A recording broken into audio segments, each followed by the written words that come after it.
तो ये बताएंगे कितने का था मेरा? 2.5 लाख का था शायद।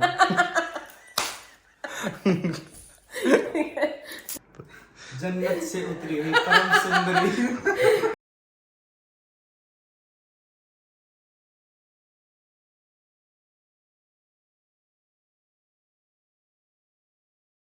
Hello guys, welcome and welcome back to my channel.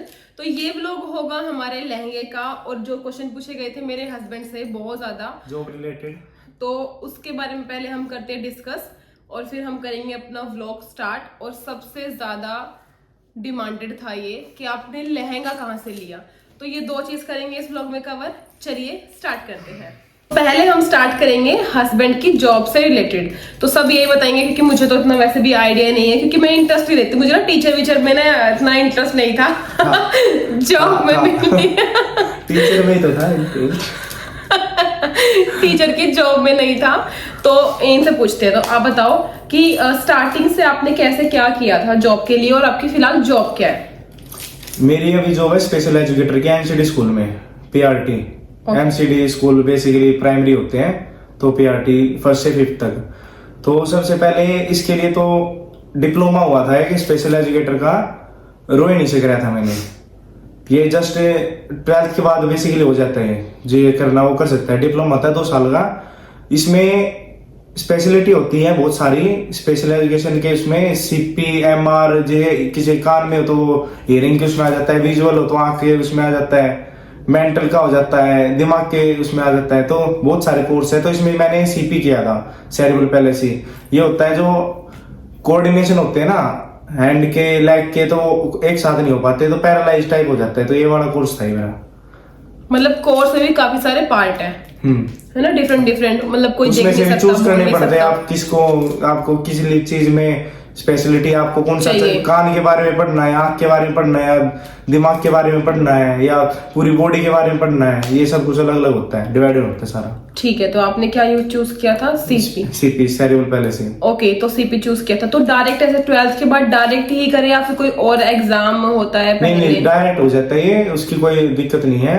कोई कहता है कि ये तुम्हें बीए करनी पड़ेगी या ग्रेजुएशन करनी पड़ेगी, तो इसकी वो कोई नहीं थी, ये अपने आप में ही मानी जाती है। डिप्लोमा है, डिफरेंट है, ये डिफरेंट लाइन है, बीए की डिफरेंट लाइन है ना, वो डिग्री वो आर्ट्स वाली लाइन है, ये टीचिंग वाली। वैसे ये भी आर्ट्स के ऊपर ये स्पेशल वो टीचिंग ही है। और 12th में क्या कहते, तो हम दोनों ने कॉमर्स ही ली थी 12th में।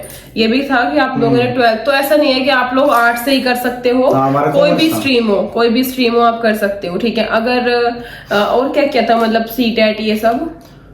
हाँ, ये जो और क्या चाहिए उसके लिए? जॉब टेस्ट होता है, जॉब के लिए अप्लाई करना पड़ता है, जो ये फॉर्म भरोगे। एक और खास बात है, जो ये स्पेशल एजुकेटर जो ये करते हैं ना, कोर्स करते हैं, वो किसी भी उसके पीआरटी लेवल पे किसी भी जॉब के लिए फॉर्म भर सकते हैं। जैसे नॉर्मल स्कूल के डीओई वाले होते हैं, या फिर केवीएस वाले होते हैं, या एमसीडी कोई निकल जाए, या फिर स्पेशल एजुकेटर के, तो 4 में भर सकते हैं इसमें। हाँ, तो मतलब सबके लिए एलिजिबल होते हैं। और इससे सबसे पहले तो आपको सीटेट क्लियर करना पड़ेगा। मेन सीटेट है। हाँ। बिना सीटेट के आप अप्लाई नहीं कर पाओगे।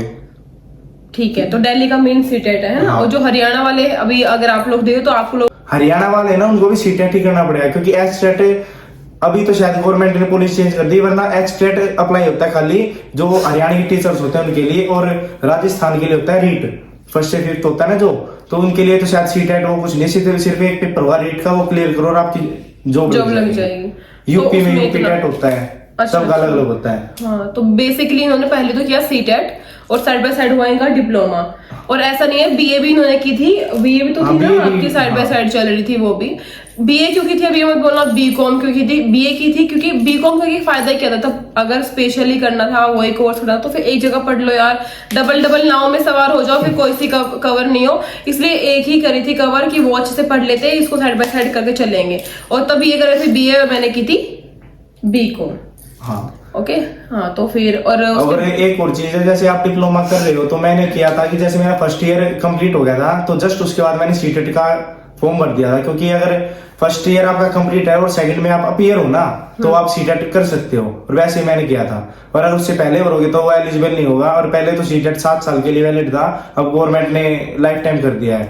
तो जो लोग ये बोलते हैं कि हमारे बेटी या बहू हो गया है पहले इनका क्लियर, बट ये दोबारा जा रहे हैं बेटे। अगर किसी का क्लियर हो गया तो दोबारा कोई जाता नहीं है, वो लाइफ टाइम के लिए हो जाता है। ये होता है 3 बार जाते, 4 बार जाते हैं और बोलते हैं हो क्लियर तो हो गया, बट ऐसे जा रहे हैं। तो ऐसे कोई जाता नहीं है, ये सबके कोचिंग के नहीं होते ना, सिर्फ वही जाते हैं, वरना दोबारा तो पढ़ने किसी का मन करता है वैसे भी सीटेट। तो चलो छोड़ो, वो तो दूसरी बात है। अच्छा और बताओ, वैसे एक बार में अटेम्प्ट क्लियर हो गया था या 2 बार में? पेपर कितना हार्ड था? तो सीटेट मेरा हो गया था एक बार में ही, और साथ मेरा शायद 20 दिन के अंतर में ही एचटेट भी था, वो मेरा एचटेट भी क्लियर हो गया था। हाँ, स्टार्टिंग में ही हो गए थे दोनों। हाँ, फिर मैंने 1 साल तैयारी करी सीटेट की। अच्छा, सीटेट की कोचिंग लेनी पड़ती है या फिर अपने आप ही हो जाता है? वैसे तो नॉर्मल ही है, पर जिसको नहीं आता, जो बिल्कुल बेसिक से ही स्टार्ट करना है, वो कोचिंग ले सकता है। इसकी 3-4 महीने का कोर्स होता है इसका। आप लोग कोचिंग ही लोगे तो फिर हो जाता है, सीटेट इतना नहीं होता ना, ये सब बोलते हैं कि जैसे YouTube पे बहुत सारे चैनल्स हैं तो वो सीटेट की तैयारी करवा देते हैं और वो भी जाती है। जिन लोगों का नहीं होता है ना, मैं बताती हूँ बेसिक आप लोग समझो, जिन लोगों का सीटेट नहीं होता वो ना सीटेट को पहाड़ बना के रखेंगे आपके सामने, भाई नहीं होगा, इतना अटेम्प्ट किया हमने 10 बार पर हो नहीं रहा। लेकिन जिन लोगों का हो जाता है, जो लोग पढ़ते हैं ना एक बार में ढंग से, और जिनको हो जाता है, उन लोगों के लिए कुछ नहीं होता सीटेट पहाड़। अगर आप लोग भी एक बार ढंग से पढ़ोगे तो आप लोगों का भी इजिली हो जाएगा। हाँ, फिर कितनी बार आपका अटेम्प्ट हुआ था? ये वाला जो स्पेशल वाला था, और कितना हार्ड? स्पेशल वाला तो 2021 में फॉर्म निकले थे इसके, मार्च के अराउंड, और मैंने 6-7 महीने तैयारी करी थी इसकी। और 22 में आया था रिजल्ट, 5 जनवरी 2022 में रिजल्ट आया था। मेरा पेपर हुआ था, फॉर्म निकले थे मार्च में, और पेपर था मेरा 17 अक्टूबर 2021 को। हाँ। फिर 5 जनवरी को रिजल्ट तो क्या आया था हमारे फाइनल हो गया था। हाँ, ओके में फाइनल हो गया था ना? में फाइनल मुझे पता चल गया था, मेरे इतने नंबर और बन गए। वो की आई थी, आपने चेक कर लो और अपने काउंट कर लो, अपना आइडिया ले लो, वो ऐसा नहीं था। फिर अप्रैल के अराउंड शायद रिजल्ट भी आ गया था, फिर 22 में रिजल्ट आ गया था। उसके बाद फिर डीवी वगैरह भी हुई थी। तो काफी प्रोसेस के बाद अब हुआ ज्वाइनिंग 2023। ये मेरे हुए हैं फेब 13 को स्कूल ज्वाइन किया था मैंने पहले। हाँ, तो प्रोसेस में भी टाइम लगता है, काफी बहुत ज्यादा टाइम हो गया था। मेरे कुछ डॉक्यूमेंट्स में नाम में दिक्कत आ गई, तो उसके लिए हाँ, कुछ गवर्नमेंट से गजट वगैरह बनवाना पड़ता है, तो बनवाना पड़ा था। हाँ, 1 महीना लेट ज्वाइनिंग है मेरी। हाँ, और बच्चों के हिसाब से ठीक है। तो अगर डीएसएस भी करनी है किसी को, आज ही था ये रिसेंट वाले वीडियो में कमेंट था कि मुझे डीएसएस भी करने, कुछ गाइड करो। डीएसएस भी कौन सी करनी है? एक तो पीआरटी करनी है या टीजीटी करनी है, पीजीटी। मैं तो नॉर्मल पीआरटी की वो दे सकता हूँ सलाह। आप सबसे पहले तो डेली शेड्यूल बनाना पड़ेगा। शेड्यूल्ड लाइफ बहुत जरूरी है, कि सीटेट तो क्लियर हो जाता है बिना शेड्यूल के भी, वो तो डेली का 2-3 घंटे पढ़ ले, सीटेट का मोर देन इनफ है। पर इसके लिए तो पूरा मेंटेन करना पड़ेगा, A to Z चीज बिल्कुल। समय से उठना, समय से पढ़ना, लंच वगैरह, प्ले, खेलना वगैरह, सब कुछ सीमित समय के लिए वो करना पड़ेगा। हाँ, उसके बाद मेरे को एक अच्छा सा कोचिंग देखनी पड़ी, बिल्कुल जैसे ऑनलाइन भी देख सकते हो आप, ऑनलाइन भी बहुत सारे हैं, ऑफलाइन भी बहुत अच्छे हैं। कोचिंग तो देखो लेनी पड़ेगी, क्योंकि चैप्टर्स भी चेंज होते रहते हैं, सिलेबस भी चेंज होता रहता है, और टीचर्स को पता रहता है अब क्या चेंजमेंट हुई है। बच्चों को इतनी इंफॉर्मेशन रहती नहीं है। विदाउट कोचिंग के तो देखो हो नहीं वाला क्रैक। नहीं, किसी ने एक बार ले ली तो रिवीजन कर सकता है, दोबारा लेने की वैसे कोई खास जरूरत नहीं रहती। पर एक बार इसने ले ली ना और ढंग से पढ़ लिया, उसको जरूरत नहीं है दोबारा कोचिंग लेने की। और वैसे खाम खा तो बच्चे मैंने इतने भी देखे, और 5 बार भी कोचिंग ले लेते हैं, फिर भी नंबर नहीं आ पाता। क्योंकि पढ़ना जरूरी है, ऐसा नहीं है कि आप सिर्फ जाओ और कोचिंग ले लो, पढ़ना भी जरूरी है। आपको स्पेशल टाइम का जरूर ध्यान रखना है, क्योंकि डेली हर सब्जेक्ट को 1 घंटा तो देना ही पड़ेगा। क्योंकि बच्चे होते हैं, किसी का मैथ कमजोर होता है, किसी की रीजनिंग कमजोर होती है। रीजनिंग लगती है कि बहुत आसान हो जाएगी, पर होती नहीं। वो सबसे स्कोरिंग सब्जेक्ट होते हैं मैथ और रीजनिंग, क्योंकि हिंदी भी बहुत अटपटी कुछ भी दे देते हैं, इंग्लिश में भी बच्चों का हाथ थोड़ा तंगी रहता है। पर ये 2 सब्जेक्ट होते हैं बिल्कुल स्कोरिंग, और बच्चे इनमें कर देंगे, हो जाएगा। रीजनिंग तो बहुत अच्छी रहती है, ये अगर वहां जाके हाथ कांप जाते हैं, इतने बड़े बड़े क्वेश्चन आ जाते हैं, उनको देखते रहते हैं, टाइम कंज्यूमिंग होते। क्वेश्चन आते हैं 20 होता है, 20 कर दो, तुम कर दो 20, कोई दिक्कत नहीं है। पर वो जो टाइम कंज्यूमिंग होते हैं ना, 2 घंटे के पेपर में अगर आप आधा घंटा खाली रीजनिंग में दे रहे हो तो 90 मिनट में फिर 180 क्वेश्चन करने पड़ेंगे, फिर पेपर छूट जाता है, बच्चों का अटेम्प्ट नहीं हो पाते। इसके कारण फिर कहते हैं भाई पेपर बहुत लेंथी था, लेंथी नहीं था पेपर, तुमने प्रैक्टिस नहीं कर रखी ढंग से। हाँ। तो आपको बस खाली टाइम मैनेजमेंट तुझे सीखना पड़ेगा। और सबसे ज्यादा है जैसे पेपर क्लोज आ जाए ना, जैसे अब है 2 महीने रह गए पेपर के, 1.5 महीना रहेगा, तो टेस्ट पेपर बहुत दो, टेस्ट पेपर प्रीवियस ईयर या फिर जो नए बुक्स आती हैं, जो जिस चीज की भी तैयारी करोगे उसकी बुक्स आती हैं, तो टेस्ट पेपर आते हैं, सैंपल पेपर, वो देने बहुत जरूरी है। उनसे आपका टाइम मैनेजमेंट बहुत अच्छा हो जाएगा। दिन में जितने प्रैक्टिस हो जाएगी, सुबह पढ़ लो 3-4 घंटे, शाम को पढ़ लो, बहुत अच्छा शेड्यूल बन जाता है। और डेली लाइफ में शेड्यूल जरूरी भी होता है। हाँ। और वो बस यही है, इन पे सारे बात फॉलो हो जाएंगी तो पेपर क्लियर हो ही जाता है। थोड़ी सी मेहनत तो देखो करनी पड़ती है, ऐसा तो है नहीं बिना मेहनत के कुछ हो जाता है। चलो फिर अगर आपकी कुछ हेल्प हो जाए इस वीडियो से तो लाइक कर देना वीडियो को। तो जितने आपके क्वेश्चन थे मुझे लग रहा है हमने सब आंसर दे दिए हैं, और ये आपके लिए हेल्पफुल भी रहा होगा। अगर कुछ आपको सीखने को मिला हो या कुछ समझ आया हो तो प्लीज कमेंट बता देना कि हमारा 10 मिनट का बोलना फायदे में गया हो, और ऐसा ना हो कि टाइम वेस्ट ही हो गया इतना बोलना। चलो अब मेन आते हैं, जो हमारा मेन था वो सेकेंड टॉपिक है। मेन इतना ही, जितना टॉपिक मेन ये था कि वो अपना लहंगा दिखाओ। तो देखो हम स्टार्टिंग करेंगे लहंगे के प्राइस से, लहंगे से सब कुछ। तो अभी हम दिखाएंगे लहंगा। चलिए शुरू करते हैं। ठीक है, बोलो। तो अब मैं आपको दिखाऊंगी लहंगा, और मैं बताऊंगी कॉपी में और मेरे वाले में क्या डिफरेंस है, क्योंकि कॉपी बहुत ज्यादा आई है। और सब डिफरेंस दिखाऊंगी और क्या क्या मुझे मिला साथ सब। तो चलिए अभी मैं आपको दिखाती हूँ लहंगा। सबसे पहले हम खोलेंगे बैक की चैन। बिना बैग की चैन खोले थे और ये रखा था हमने दिसंबर 15 को पैक करके, उसके बाद बेचारा आज निकल रहा है। ठीक है, 150 तो कितना है?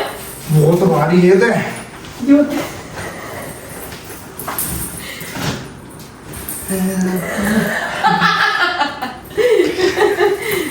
ये तो वो हो रहा है ना अटैच। ठीक है, तो भाई बहुत भारी। उठाओ इसको, यहाँ पर लेके चलो बेड पे, लिटा दो इसको, लिटा दो। हाँ। रोने लग गया थी। ये देखो मैंने ड्राई क्लीन नहीं कराई क्योंकि 2-3 बार पहनूंगी अभी मैं इसको। फैलाना पूरा अगले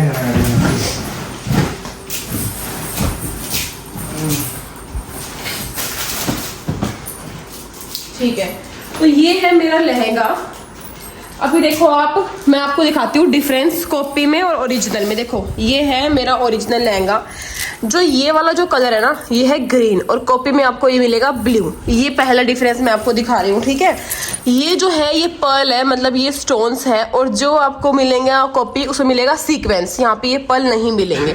अब ये बोल रहे हैं यार ये पुराना लहंगा ये है वो है, भाई कॉपी बन गई, इतना अच्छा लहंगा मैं लेके आई, क्या ही कर सकते हैं, कोई दिक्कत नहीं है। ये वाला कलर हर जगह मिलेगा, स्काई ब्लू जो मेरे पास है ग्रीन, ठीक है। ये सबसे बड़ा डिफरेंस है कलर का, और मेनली इसका पल्स का। उसके बाद कैन में जो नीचे वाली ये लेयर है ना, यहाँ पे भी स्टोन लग रहे हैं आजकल, यहाँ पे स्टोन लगा रहे हैं, वो कॉपी है, ओरिजिनल नहीं है, ठीक है। देखो कैन है, ये मैंने एक्स्ट्रा नहीं लगवाई थी, उन्होंने खुद दी थी। एक ये कैन है, दूसरी ये है, तीसरी ये है, देन ये कैनवैक्स पट्टा है ये वाला, ठीक है। तो ये ओवरऑल बहुत हैवी है। कितने किलो का था आपने उठाया अभी? कम से कम तो 800-900 किलो। देखना कितने किलो का था, होगा ये 30-35 के राउंड तो होना चाहिए। और मैं कितने की थी? 70-80 या 80 किलो की मैं थी। सुन लो भाई, इनकी बात सुन लो, ठीक है। और फोर्थ कॉपी जो थी वो है ये लटकन। ये ओरिजिनल में ही है, आपको ओरिजिनल में ही ये मिलेगी। मैं तब बुक करने गई थी अगस्त में, उस टाइम तो कॉपी ऐसा कुछ था ही नहीं कि ये बहुत ब्राइडल वायरल हो जाएगा। मैंने तो लिया था थर्ड लहंगा देखा था मैंने और मुझे बहुत अच्छा लगा था तो मैंने ले लिया, बट उसके बाद कॉपी आई। ठीक है, अभी आपको चाहे 4,000 मिल जाए 5 में, मुझे नहीं पता क्या रेट चल रहा है, बट मैं अपना बताऊंगी क्या मैंने प्राइस लिया। देखो ये जो मिल रही है ये आपको ओरिजिनल में ही मिलेगी, कॉपी में नहीं मिलेगी। मेरे पास ऐसी वीडियोस आई थी जिसमें मैंने देखा था ये कॉपी, बट मैं डालूंगी नहीं, किसी का मैं चाहती नहीं हूँ दिखाना कुछ भी, बट ये है ओरिजिनल के 4 से 5 प्रूफ जो मैंने आपको दिखाया था। एक और प्रूफ मैं आपको दिखाती हूँ, वो है लेयर। मेरा जो रहेगा ये 36 लेयर का है, ये वाला जो है ये ऐसे फॉर्मेट में। और लेयर आप कैसे देखोगे, जैसे आप शॉप पे जाओगे ना तो देखो ये जो होती है ना इतना पोर्शन जो है ये एक लेयर है ऐसे। ठीक है, तो जो मेरा वाला लहंगा है ये है 36 लेयर का। अभी आपको 12,000 में 10 लेयर का दे दे या 15 लेयर का बोल रहे, 12,000 में मिलेगा मैडम, यही कॉपी है, यही ओरिजिनल है। तो वो लोग अब लूट रहे क्या कर रहे हो मुझे उसका आइडिया है नहीं। और लिया था मैंने ये चांदनी चौक से। उसके बाद इसमें ब्लाउज अनस्टिच ही था, स्टिच नहीं आया था, तो ये था इसका ब्लाउज अनस्टिच्ड, ये मैंने खुद ही स्टिच कराया था। और ये फुल वेलवेट में है, बहुत ही ज्यादा इसका ऐसे जो मोटा वाला कपड़ा होता है। और ये डिफरेंट पैटर्न में यहाँ से कुछ कट था जो जिन्होंने स्टिच किया। और ये जो स्लीव्स है, ये जो स्लीव्स है ये मैंने खुद ऐसे पैटर्न में बनवाई थी। आप चाह के कपड़ा लगवा सकते थे, नहीं जो भी है, मैंने इतनी स्लीव्स लगवाई थी अपनी मर्जी से। एंड पीछे थे इसमें हुक। अब बोलेंगे यहाँ पे लटकन मटकन नहीं, क्योंकि दिखता ही नहीं है पीछे ब्राइडल में क्या ये लगाया हुआ है, इसलिए मैंने इतना हैवी नहीं बनाया अपने इसको ब्लाउज को। और वैसे भी विंटर था और विंटर में वेलवेट बेस्ट होता है। मतलब मुझे बिल्कुल भी ठंड नहीं लगी शादी में, मतलब इतनी सी भी नहीं लगी, थोड़ी सी भी नहीं लगी, कुछ भी नहीं लगी। ठीक है, अब सबसे अच्छा दुपट्टा था ये। तो मैंने ये देखा ना शॉप पे ये वाला, तो मैंने बोला अब जितने लहंगे दिखाना ना वेलवेट वाले ही दिखाना ही मत नेट में, क्योंकि नेट तो बहुत ही पुराना हो गया है। तो फिर मैंने लिया ये वाला लहंगा, ये वाला दुपट्टा, और ये है वेलवेट में। और मैंने ना ठंड में ये वेलवेट का दुपट्टा ये देखने के बाद तो मैंने बोला कि अब मतलब ये बहुत ही अच्छा लग रहा है। आप कलर दिखा दो, जो लड़कियां हमेशा बोलती है ये दिखा दो वो, बट ये मेहरून कलर मैं सोच के गई थी। कभी भी आप जाओ ना ब्राइडल लेने के लिए तो सोच के जाओ सबसे पहले कि क्या चाहिए, कलर दिमाग में होगा ना तो मतलब बहुत जल्दी। मुझे स्टार्टिंग से मेहरून चाहिए था, क्योंकि लड़कियों ने ना पिंक पिंक पिंक पिंक पहन के इतना बुरा पिंक कर दिया था, तो मुझे पिंक पहनना ही नहीं था, इसलिए मुझे ये था मुझे अलग चाहिए। और ये भी काफी बड़ा है, देखना एक बार, ये आप पकड़ना वहां से लेके जाना।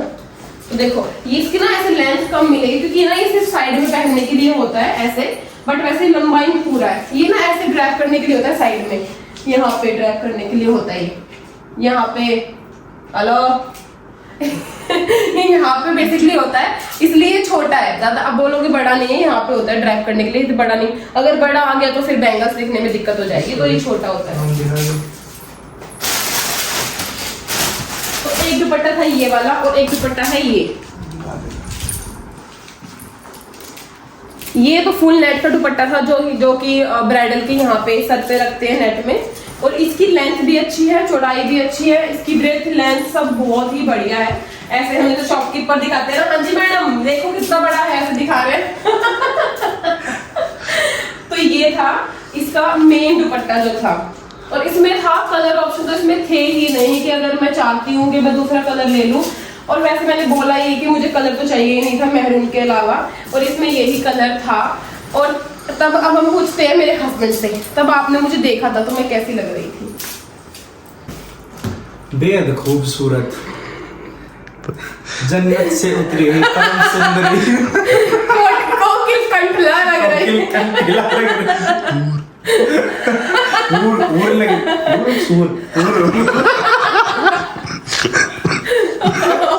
तो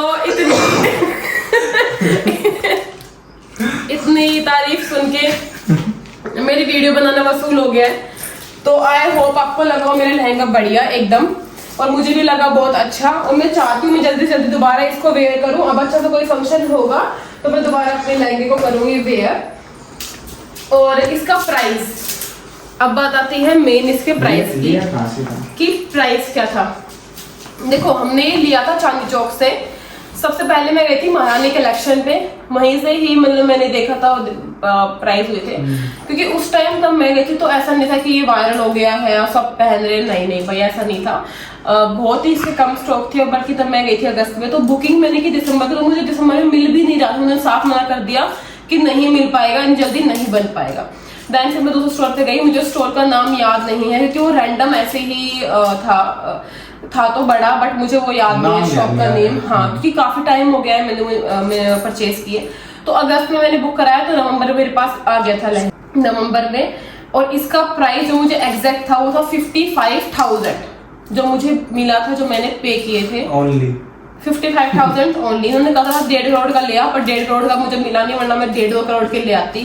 1.5 करोड़ पैसे का, इसलिए फिर मैंने 55,000 में ही अपने दिल को समझाते हुए इनके ऊपर रहम क्योंकि हमारे भी लड़के वाले देते हैं ना लहंगे के पैसे, और इनके ऊपर रहम करते हुए मैंने फाइनली 55,000 का लहंगा लिया बस।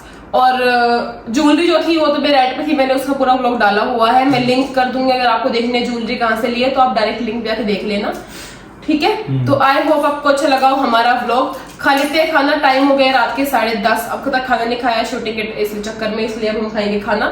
तो see you in next vlog. I hope आपको लगा हो व्लॉग अच्छा। तो हमारे चैनल को लाइक करो, शेयर करो और सब्सक्राइब करो।